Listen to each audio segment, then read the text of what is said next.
السلام علیکم، آداب عرض ہے جی ڈیئر لسنرز، کہیے کیا حال احوال ہیں، کیسے ہیں آپ سب؟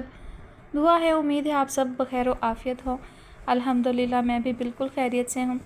ناول کی نیکسٹ ایپیسوڈ کے ساتھ حاضر ہوں۔ ناول کی فرمائش ہم سے کی ہے تیمور احمد نے۔ ناول کا نام ہے مجھے روٹھنے نہ دینا۔ مصنفہ ہیں نگہت عبداللہ اور آج آپ سنیں گے اسے قسط نمبر 14۔ ناشتے کی ٹیبل پر سب کے درمیان صوفیہ پتہ نہیں ارادتاً یا غیر ارادی طور پر ربیہ کا ذکر چھیڑ گئی تو ایک خاموشی چھا گئی۔ گو کہ وہ اب بھی ہر ایک کے دل میں اسی طرح موجود تھی، لیکن اس طرح سب نے ساتھ بیٹھ کر اس کا ذکر کبھی نہیں کیا تھا۔ شاید اس لیے کہ سبھی جانتے تھے کہ یہ ایک تکلیف دہ موضوع ہے اور اپنے اپنے طور پر سب ایک دوسرے کو اس تکلیف سے بچانا چاہتے تھے۔ گو کہ اس وقت صوفیہ نے ایک عام سی بات کی تھی، بس اتنا کہا تھا کہ ربیہ آج کل اپنی نند کی شادی کے سلسلے میں بہت مصروف ہے، اور ایک دم خاموشی چھا گئی۔ اس نے دیکھا شہروز احمد چائے کا کپ جوں کا توں چھوڑ کر اٹھ کر جا رہے تھے اور امی بھی اٹھنے کا ارادہ کر رہی تھیں۔ امی آپ کے لیے چائے بناؤں؟ وہ فوراً پوچھنے لگی۔ نہیں بس۔ اس کے ساتھ ہی امی بھی کمرے سے چلی گئیں تو مہروز بے حد خاموش نظروں سے اس کی طرف دیکھنے لگا۔ کیا بات ہے، اس طرح کیوں دیکھ رہے ہیں؟ وہ پتہ نہیں واقعی انجان تھی یا انجان بننے کی کوشش کر رہی تھی۔ تمہیں یوں سب کے سامنے ربیہ کا نام نہیں لینا چاہیے تھا، وہ سرزنش کرتا ہوا بولا۔ کیوں؟ کیا میں اپنے گھر والوں کا ذکر نہیں کر سکتی؟ ضرور کر سکتی ہو، لیکن ربیہ کی بات اور ہے، اور میرا خیال ہے تمہیں اس سلسلے میں کچھ سمجھانے کی ضرورت نہیں ہے، تم خود سمجھدار ہو۔ اس کے ساتھ ہی وہ کرسی دھکیل کر اٹھ کھڑا ہوا۔ لیکن میں نے ایسی کوئی غلط بات تو نہیں کہی جو سب ناشتہ چھوڑ کر جا رہے ہیں؟ صوفیہ، اس نے تنبیہی لہجہ اختیار کیا۔ سب کو الزام دینے کے بجائے بہتر ہے کہ اپنی غلطی تسلیم کرو۔ آئی ایم سوری، وہ روٹھے لہجے میں اس انداز سے بولی جیسے محض اس کی بات رکھنے کی خاطر معذرت کر رہی ہو، اور وہ اس کی خفگی محسوس کر کے دوبارہ بیٹھ گیا۔ میں جانتا ہوں تم سے انجانے میں غلطی ہوئی ہے، لیکن پلیز آئندہ خیال رکھنا۔ پھر نرمی سے سمجھاتے ہوئے کہنے لگا، اصل میں ربیہ کے سلسلے میں امی زیادہ قصوروار شہروز بھائی کو سمجھتی ہیں، اور جس طرح ربیہ کو طلاق دینے کے بعد شہروز بھائی شکستہ سے نظر آنے لگے ہیں، اس سے ہمارا خیال ہے کہ وہ اپنی غلطی پر زود پشیماں بھی ہیں، اور ایک شکستہ اور پشیمان شخص جو اپنی غلطی کا ازالہ کرنے پر بھی قادر نہیں، اسے مزید پشیمانیوں میں دھکیلنا نہیں چاہیے۔ اس کے برعکس ہم چاہتے ہیں کہ جو ہو گیا سو ہو گیا، وہ اسے بھول جائیں اور نئے سرے سے نئی زندگی کی ابتدا کریں۔ آخر ربیہ بھی تو ایسا کر چکی ہے۔ آپ ربیہ کا طعنہ دے رہے ہیں؟ نہیں، اس تمام عرصے میں تم اچھی طرح جان چکی ہوگی کہ ہم ایسی باتوں سے گریز کرتے ہیں۔ کسی پر الزام رکھنا ہمارا شیوا نہیں۔ قدرے توقف کے بعد کہنے لگا، بہرحال ہمیں خوشی ہے کہ ربیہ نئی زندگی کی ابتدا کر چکی ہے، اور اب یہی دعا ہے کہ وہ اپنے گھر میں خوش رہے۔ وہ اس کے پرخلوص لہجے سے متاثر ہوئی اور موضوع بدلنے کی غرض سے بولی، آپ کے لیے چائے بناؤں؟ نہیں، مجھے آفس سے دیر ہو رہی ہے، اب چلوں گا۔ وہ اس کے ساتھ کھڑی ہو گئی۔ پھر جب اسے گیٹ تک سی آف کر کے واپس اندر آئی تو شہروز احمد کے کمرے سے آتی ٹیپ ریکارڈر کی آواز سن کر متعجب ہوئی، کیونکہ اس کا خیال تھا وہ آفس جا چکے ہوں گے۔